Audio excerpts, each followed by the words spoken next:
from the Open Maine rally in Augusta, right in front of the Blaine House, letting Governor Janet Mills that there are many, many Maine people who are questioning this unilateral decision to shut down our state, shut down our economy for weeks and weeks on end, going on months now. We were told originally, it was suggested this would last perhaps 2 weeks. Now we're looking at a month and a half. And after that, who knows? There are some who suggest this could go on as long as 18 months in some kind of state of emergency and some kind of threat from this virus. And Maine people are simply asking the question, how do we get transparency and accountability again? How do we restore our constitutional order so that we can develop an actual plan to protect our health, protect our jobs, and protect our freedoms? There are ways to do this. But right now, the problem with this extreme policy that has been put in place by Governor Janet Mills of complete and total shutdown with no accountability and no public input, people are asking, when do we get to go back to work? When do we get to leave our homes? Well, many Maine people have decided to leave their homes already today and make their voices heard today. But let me give you some thoughts on some of the problems that I see with the situation that we're in today. As I've been following this and studying the law, so what Governor Janet Mills has done is she has cited a state statute called the Emergency Declaration Statute of 2001. It was passed in the aftermath of 9/11, and what it allows the governor to do is to unilaterally decide that it allows the governor to unilaterally put Maine into a state of emergency, whether it's merited or not. We can have a debate about whether it's merited. Some people feel that it is merited. But what comes after we are put into a state of emergency? What comes after is that basically all legislative power is transferred to the governor. The governor can suspend laws, delay elections, can shut down businesses, restrict travel. The governor, all on her own authority. She can conscript people into her efforts to do whatever she decides is necessary. This is, our founding generation would have called this monarchical power, the power of one person to make all the decisions. And while this was presented as a temporary measure, that this was something that would last maybe 2 weeks, now weeks are becoming months. Hello. Deb Porter. Good to see you, Deb. Doing a quick video. You want to say hi to folks on Facebook Live? Hello, how's it going? Thank you so much, Deb. Good to see you. A lot of great people out here today. So the question is, how long is this going to go on? We suggested it would go on for 2 weeks. Now we're going on a month. It's been extended to a month and a half. Some are suggesting it could go on as long as 18 months. When are the people going to have a say in the policies that are being decided? Say in the decisions that are being decided these decisions have huge implications for the health of our families, for our economic prosperity and our jobs, for our very freedoms to be able to make our own decisions in our own lives.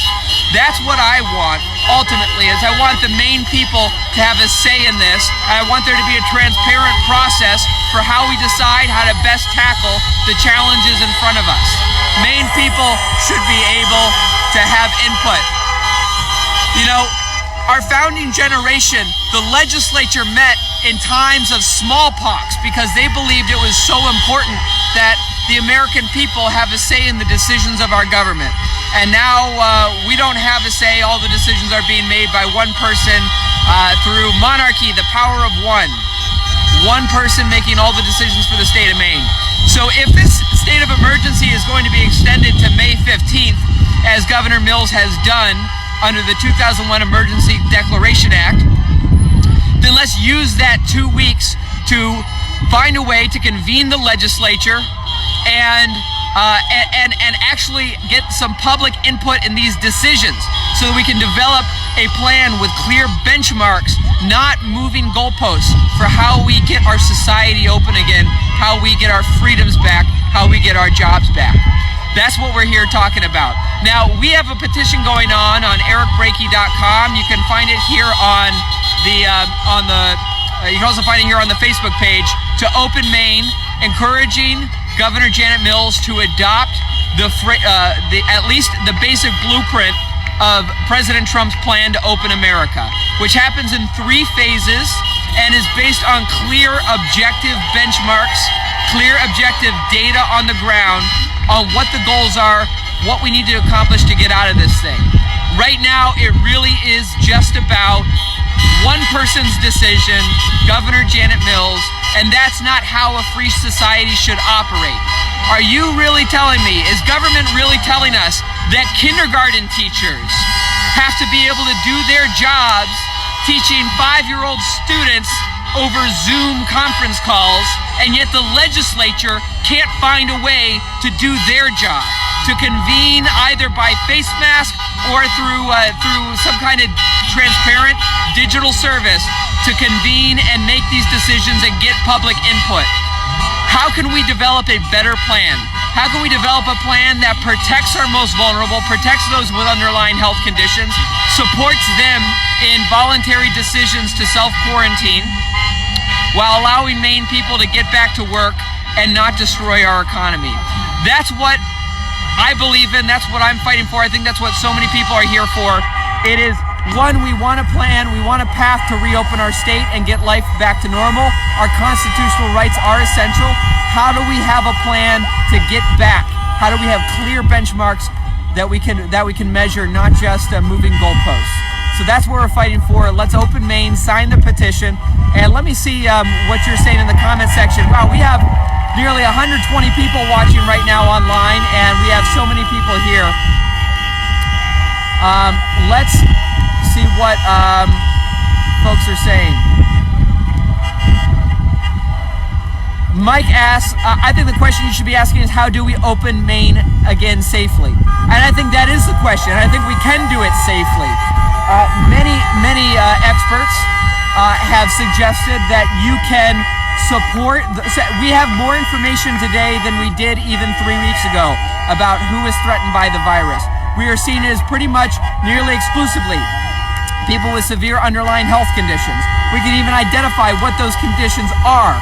98% of all fatalities in New York City from the coronavirus were a result of people walking in with severe health conditions.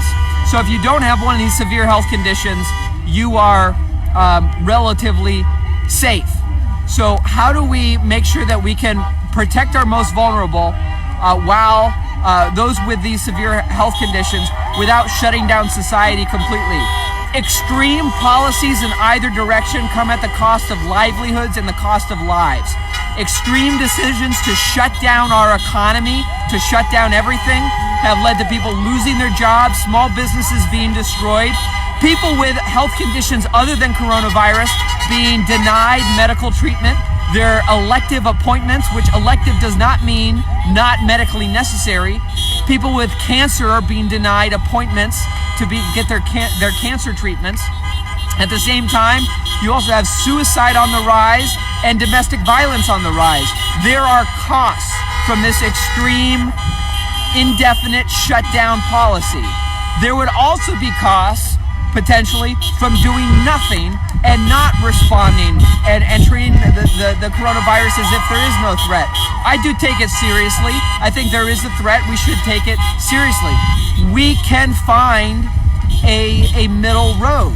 We can find a road that protects the health of the Maine people, the jobs of the Maine people, and the freedoms of the Maine people. We do not need to sacrifice one for the other. And that's why we need to get the legislature back in session. We need to have a public process where the Maine people can have input in these huge decisions being made for us. Some are saying this could last as long as a year and a half that we are in some kind of state like this. I'm not willing to accept that. We, the people, need to have a say in the decisions that are being made on our behalf. One governor should not be able to decide everything. If that was the case, then why even elect a legislature? Let's just elect a dictator every 4 years to have complete and total control. That's not what Maine is about, and that's not what America is about. Scrolling along. Mim says hi to Deb Porter, who's no longer here. I'll tell her you said hi, Deb. Patricia says she wishes she was here. A lot of people here. Let me show you the view of everyone here. A lot of people here in Augusta, Maine. A huge turnout. A huge turnout.